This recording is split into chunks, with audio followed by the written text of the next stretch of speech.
महोत्सव एक प्रेरणा पुंज के रूप में हमारी स्मृतियों में सदैव रहे। इसी उद्देश्य से आज यहाँ माननीय प्रधानमंत्री महोदय के कमरों से एक स्मारक सिक्का व एक स्मारक डाक टिकट का विमोचन किया जाना है। मैं निवेदन करूंगा संस्कृति सचिव श्री विवेक अग्रवाल जी से, वे पहले माननीय प्रधानमंत्री महोदय को स्मारक सिक्का प्रस्तुत करें उसके विमोचन के लिए।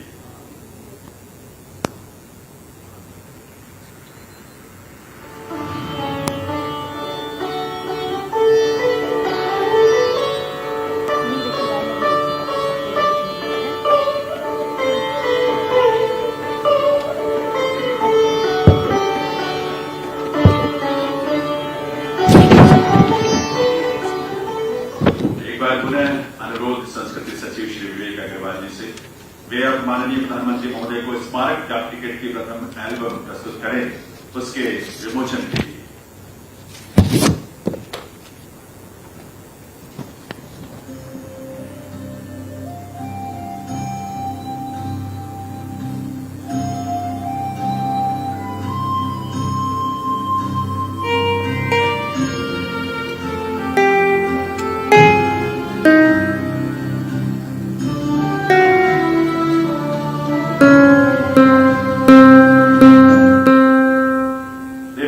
राष्ट्रीय गीत वंदे मातरम के 150 वर्षों के उपलक्ष्य में भारत सरकार के संस्कृति मंत्रालय ने एक वेबसाइट तैयार किया है, वंदे मातरम 150.in।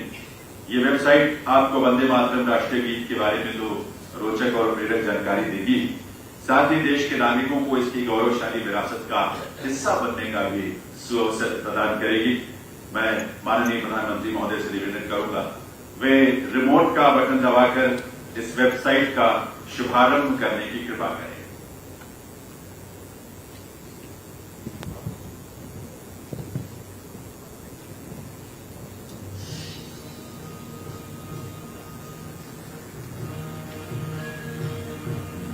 लॉगिन करें वेबसाइट वंदे मातरम 150.in।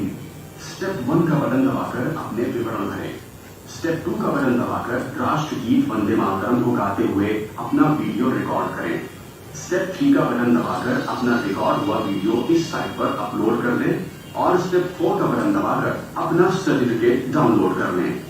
आइए हम सब मिलकर वंदे मातरम 150 के इस ऐतिहासिक अवसर को अपनी सक्रिय भागीदारी के साथ यादगार बना दें।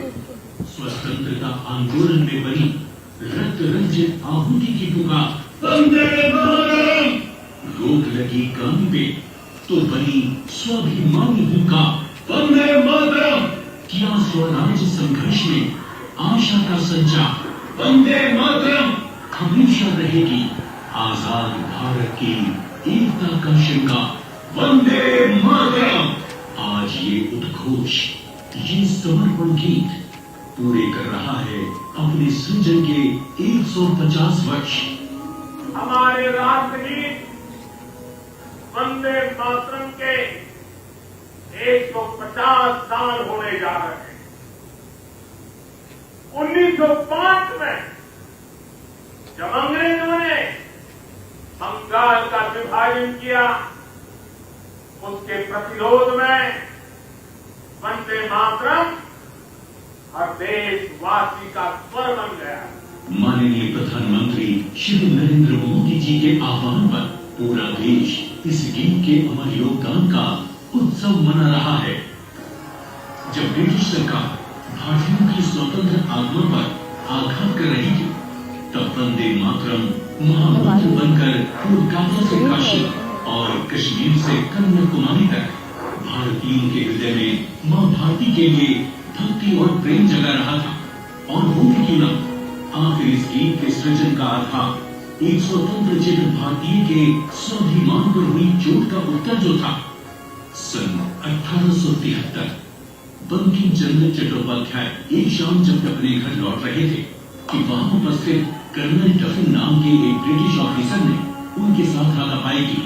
एक उच्च पद के प्रशासनिक अधिकारी होने के बावजूद इस सार्वजनिक अपमान ने बंकिम बाबू को अपने ही देश में गुलामी की असली पीड़ा का एहसास करवाया और यही घटना वंदे मातरम की रचना का आधार बनी। सन 1875 में संस्कृत और बंगाली शब्दों के संगम से भारतीय संस्कृति और आत्मगौरव के पुनर्जागरण के लिए बंकिम बाबू ने इस गीत की रचना की। इस गीत में भारत को एक सजीव इकाई, एक माँ के रूप में दर्शाया गया। एक ऐसी माँ जो शस्य श्यामला, सुजला, सुपोषित और पवित्र है। 1882 में बंकिम बाबू द्वारा आनंद मठ उपन्यास में ये गीत पहली बार प्रकाशित हुआ और 1896 में रविंद्रनाथ टैगोर ने इसे कांग्रेस के कलकत्ता अधिवेशन में पहली बार गाया। जब लॉर्ड कर्जन ने फूट डालो और राज करो की नीति के तहत बंगाल का विभाजन किया, तब वंदे मातरम बंगाल के नवजागरण की चेतना बन गया। ब्रिटिश सरकार ने गीत पर तुरंत प्रतिबंध लगा दिया और भारत प्रतिबंधों के आगे कब चुका है। क्रांतिकारी मतंगनी हाजरा ने 73 वर्ष की आयु में इस नारे के साथ ही गोली खाई। 1907 में मैडम भीकाजी कामा ने जर्मनी के स्टटगार्ट में भारत का पहला क्रांतिकारी झंडा फहराया, जिसकी पट्टी वंदे मातरम के अलंकार से सजी थी। आंध्र प्रदेश में स्वदेशी क्रांति को वंदे मातरम आंदोलन के नाम से जाना जाने लगा। स्कूल में पढ़ने वाले बच्चों से लेकर देश के बड़े नेताओं तक वंदे मातरम के मंत्र ने सभी प्रकार की आजादी के संघर्ष में क्रांति का काम किया। आजादी की आवाज बन चुके वंदे मातरम को उसके ऐतिहासिक योगदान के लिए 24 जनवरी 1950 को राष्ट्रीय गीत का गौरव प्राप्त हुआ। वंदे मातरम ने अपने जन्म से लेकर आज तक भारत की राजनीति, भक्ति और कला को एक संगठित देशभक्ति की दिशा दी है। ये गीत उस मातृशक्ति का आह्वान है जिनकी वंदना में करोड़ों भारतीयों ने अपना जीवन अर्पित कर दिया।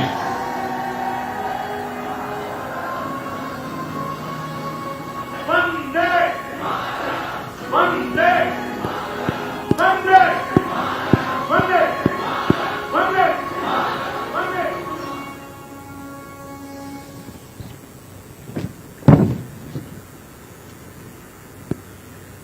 देवी सज्जनों, आज के इस आयोजन का एक और आकर्षण है वंदे मातरम नाद एकम रूपम अनेक। इसकी संगीतमयी प्रस्तुति। इस प्रस्तुति में देश के अलग अलग हिस्सों से पधारे प्रख्यात कलाकार शामिल हैं, जिनमें पद्म पुरस्कारों से सम्मानित और साथ ही संगीत नाटक अकादमी पुरस्कारों से सम्मानित कलाकार हैं।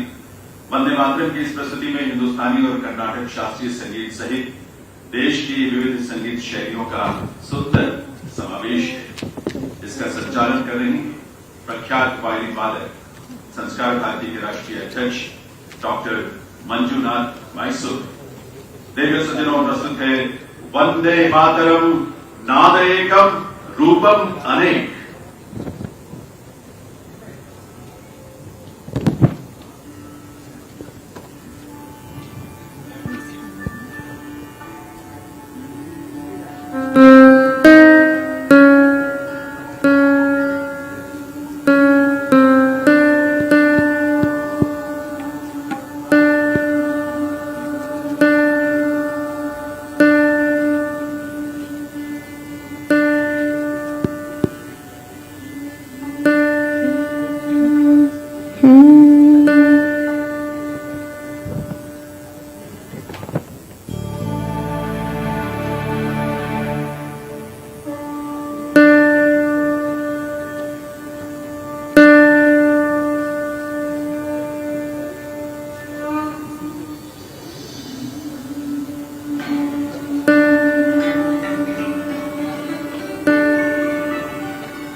आराधना वंदे मातरम एक शब्द हमें इतिहास में ले जाता है। यह हमारे आत्मविश्वास को, हमारे वर्तमान को आत्मविश्वास से भर देता है और हमारे भविष्य को ये नया हौसला देता है कि ऐसा कोई संकल्प नहीं, ऐसा कोई संकल्प नहीं जिसकी सिद्धि न हो सके, ऐसा कोई लक्ष्य नहीं जो हम भारतवासी पा न सके।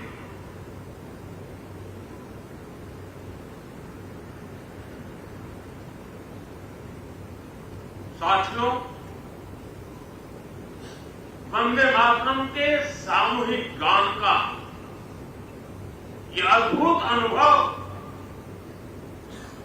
ये वाकई अभिव्यक्ति से परे है। इतनी सारी आवाजों में एक लय, एक स्वर, एक भाव, एक जैसा रोमांच, एक जैसा प्रवाह, ऐसा तारतम्य, ऐसी तरंग इस ऊर्जा ने हृदय को स्पंदित कर दिया है।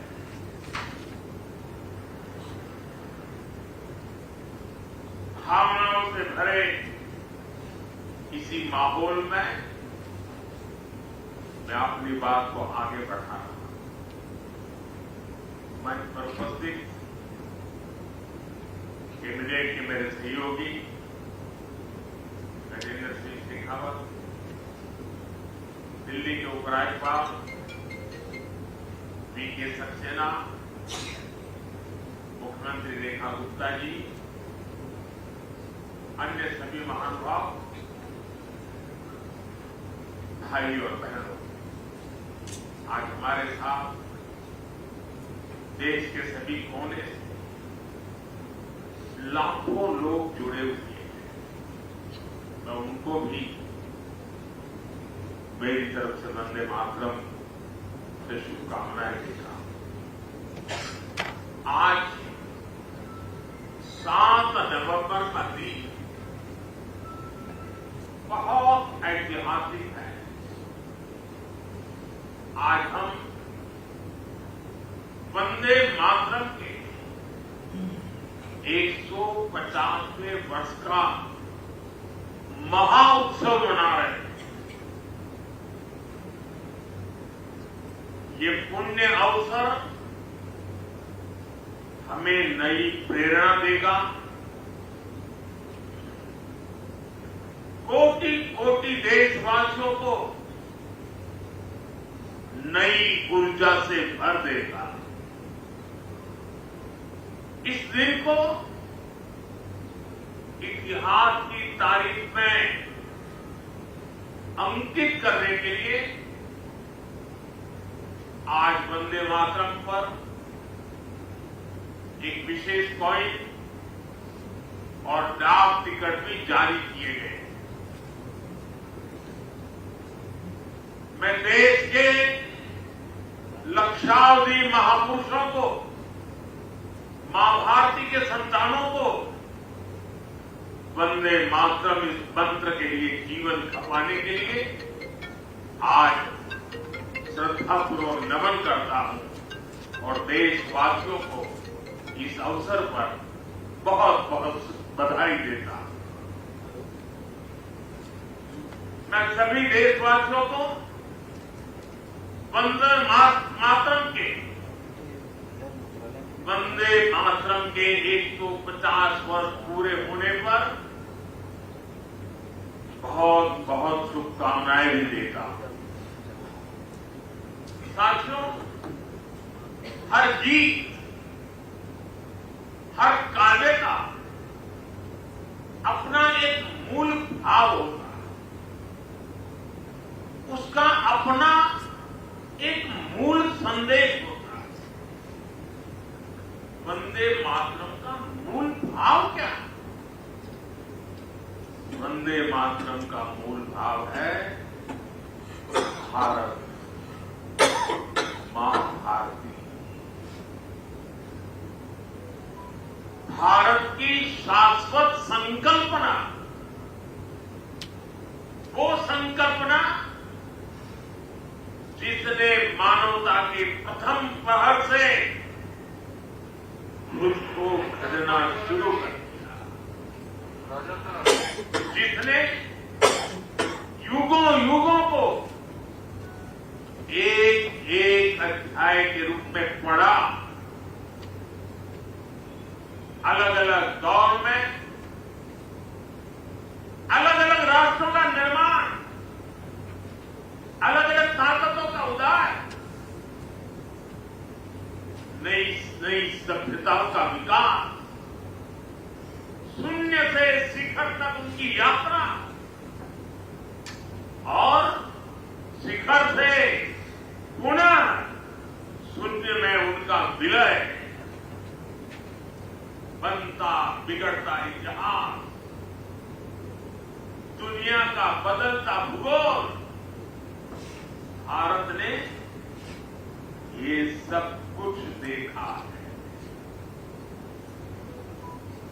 इंसान की इस अनंत यात्रा से हमने सीखा और समय समय पर नए निष्कर्ष निकाले। हमने उनके आधार पर अपनी सभ्यता के मूल्यों और आदर्शों को तराशा, उसे घड़ा। हमने, हमारे पूर्वजों ने, हमारे ऋषियों ने, मुनियों ने, हमारे आचार्यों ने, भगवंतों ने, हमारे देशवासियों ने अपनी एक सांस्कृतिक पहचान बनाई। हमें ताकत और नैतिकता के संतुलन को बराबर समझा और तब जाकर भारत एक राष्ट्र के रूप में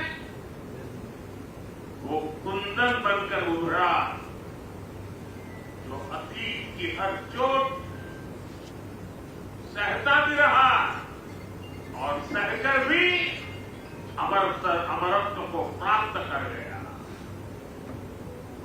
भाइयों बहनों, भारत की संकल्पना, उसके पीछे की वैचारिक शक्ति गिरती दुनिया से अलग अपना स्वतंत्र अस्तित्व बोध की उपलब्धि और लयबद्ध लिपिबद्ध होना, लयबद्ध होना और तब जाकर के हृदय की गहराई से अनुभवों के निचोड़ से संवेदनाओं की असीमता को प्राप्त कर करके वंदे मातरम जैसी रचना मिलती है। और इसलिए गुलामी के उस कालखंड में वंदे मातरम इस संकल्प का उद्घोष बन गया था। और वो उद्घोष था भारत की आजादी का। मां भारती के हाथों से गुलामी की बेड़ियां टूटे और उसकी संतानें स्वयं अपने भाग्य की भाग्य विधाता बने। साथियों, गुरुदेव रविन्द्रनाथ ठाकुर ने एक बार कहा था, बंकिम चंद्र की आनंद मठ केवल उपन्यास नहीं है, ये स्वाधीन भारत का एक स्वप्न है। आप देखिए, आनंद मठ में वंदे मातरम का प्रसंग, वंदे मातरम की एक एक पंक्ति के, बंकिम बाबू के एक एक शब्द के, उसके हर भाव के अपने गहरे निहितार्थ थे, निहितार्थ है। ये गीत गुलामी के कालखंड में रचना तो जरूर हो गई उस समय, लेकिन उसके शब्द कुछ वर्षों की गुलामी के साए में कभी भी कैद नहीं रहे। वो गुलामी की स्मृतियों से आजाद रहे। इसलिए वंदे मातरम हर दौर में, हर कालखंड में प्रासंगिक है। इसने अमरता को प्राप्त किया है। वंदे मातरम की पहली पंक्ति है, सुजलाम सुफलाम मलयज शीतलाम सत्य शांगलाम मातरम। अर्थात प्रकृति के दिव्य वरदान से सुशोभित हमारी सुजलाम सुफलाम मातृभूमि को नमन। साथियों, यही तो भारत की हजारों साल पुरानी पहचान रही।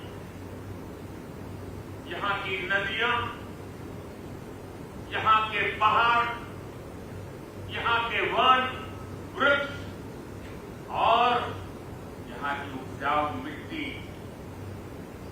ये धरती हमेशा सोना उगलने की ताकत रखती है।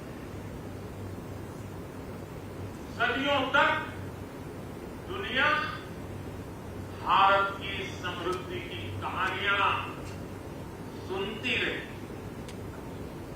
कुछ ही शताब्दी पहले तक ग्लोबल जीडीपी का करीब 1/4 हिस्सा भारत के पास था। लेकिन भाइयों बहनों, जब बंकिम बाबू ने वंदे मातरम की रचना की, तब भारत अपने उस स्वर्णिम दौर से बहुत दूर जा चुका। विदेशी आक्रमणकारियों ने उनके हमले, लूटपाट, अंग्रेजों की शोषणकारी नीतियां, उस समय हमारा देश गरीबी और भूखमरी के जंगल में करा रहा।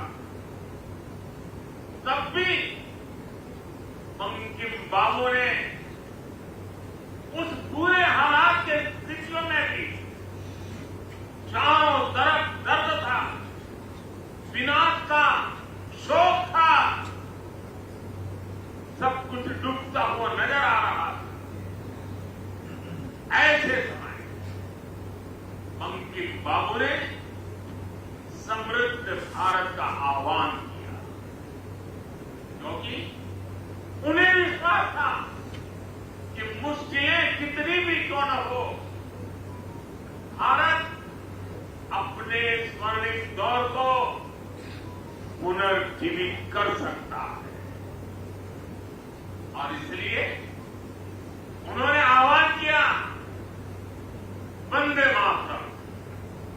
साथियों, गुलामी के उस कालखंड भारत को नीचा और पिछड़ा बताकर जिस तरह अंग्रेज अपनी हुकूमत को जस्टिफाई करते हैं, इस प्रथम पंक्ति ने उस दुष्प्रचार को पूरी तरह से ध्वस्त करने का काम। इसलिए वंदे मातरम केवल आजादी का गान ही नहीं बना, बल्कि आजाद भारत कैसा होगा, वंदे मातरम ने वो सुजलाम सुफलाम सपना भी करोड़ों देशवासियों के सामने प्रस्तुत किया। साथियों, आज ये दिन